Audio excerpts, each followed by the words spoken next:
પાટણ નગરપાલિકાની ચૂંટણીના પ્રચાર પ્રસારના પડઘમ શાંત થવાને હવે ગણતરીના કલાકો જ બાકી રહ્યા છે ત્યારે શહેરના રાજકીય માહોલમાં ગરમાવો જોવા મળી રહ્યો છે। તમામ રાજકીય પક્ષો પોતાના ઉમેદવારોની જીત નિશ્ચિત કરવા માટે એડી ચોટીનું જોર લગાવી રહ્યા છે।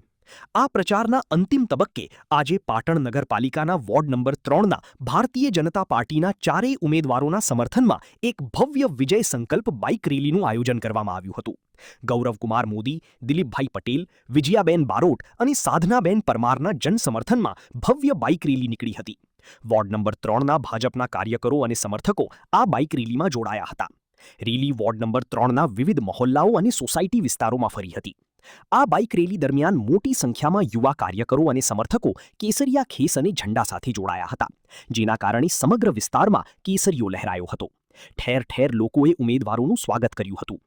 વોર્ડના ખૂણે ખૂણેથી મળી રહેલા અભૂતપૂર્વ જનસમર્થન અને લોકોના ઉત્સાહને જોતા ભાજપની પેનલનો ભવ્ય વિજય નિશ્ચિત હોવાનું વોર્ડ નંબર 3ના ભાજપના ઉમેદવારોએ આશા વ્યક્ત કરી હતી।